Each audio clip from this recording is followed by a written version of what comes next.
Magandang umaga mga kabola, mga kapito. Okay, magkaroon po tayo ng malasakit sa isa't isa, lalo na po sa mga player.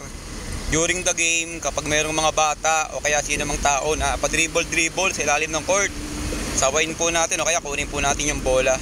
Kasi kawawa naman yung player, hindi pa nag-uumpisa yung game, hindi na makakalaro, hindi pa makakapaghanap buhay. Salamat!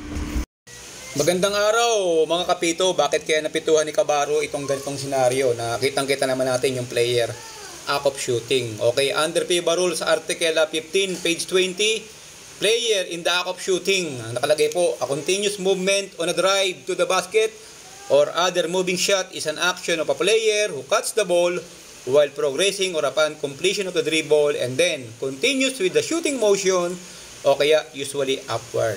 Okay, ibig sabihin po, yan po yung toward to the basket.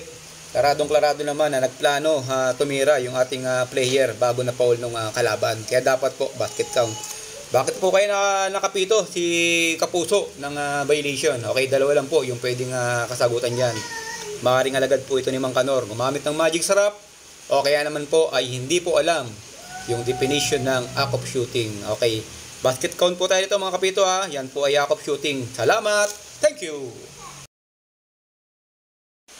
Magandang tanghali mga kabola, mga kapito. Pag-aralan po natin tong video na to. Yan po, binato po ng bola yung ating Kabaro. Okay, hanggat maaari mga kapito, wag tayo magbibigay ng technical foul doon sa player na galit na malapit po sa player. Hanggat maaari po yung distansya natin dapat 2 hanggang 3 metro po ang layo. At lagi po tayong nakahanda, yung kamay po natin dapat nakataas na malapit po sa mukha. Ayan, para kung sakaling bumato ng bola o kung ano man ang gawin ng player, handa tayo sa pwedeng gawin yan. Nakasalag na po tayo. Okay, ang penalty po ng FIBA rito, disqualifying foul si player, 2 free throws para sa kalaban in possession of the ball. At siyempre, yung player na ng bato, recommend po natin para iban po sa liga. At pwede pa siyang maharap sa less physical injury kung ang ating Kabaro ay napuruan sa muka.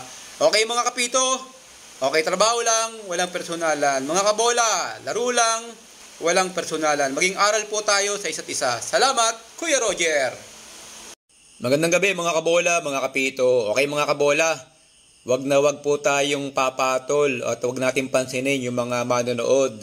Okay mga kapito, ito yung isa sa mga hindi natin nabibigyan ng pansin na ginagawa ng mga player. Kaya nagkakaroon po ng gulo, away sa isang liga. Okay, ang sabi po ng FIBA OBR, page 44, bullet number 3, yung article 36.2.1, using language or gesture likely to offend or incite the spectator, technical foul po yan kay FIBA. Ang ibig sabihin po niyan, yung pong player na nagpapakita ng hindi magandang salita at nagpapakita ng hindi magandang action na makakapag-init or makakapag-provoke para mapikon yung mga manonood is technical foul po kay FIBA. Okay, mga players, focus sa game. Thank you!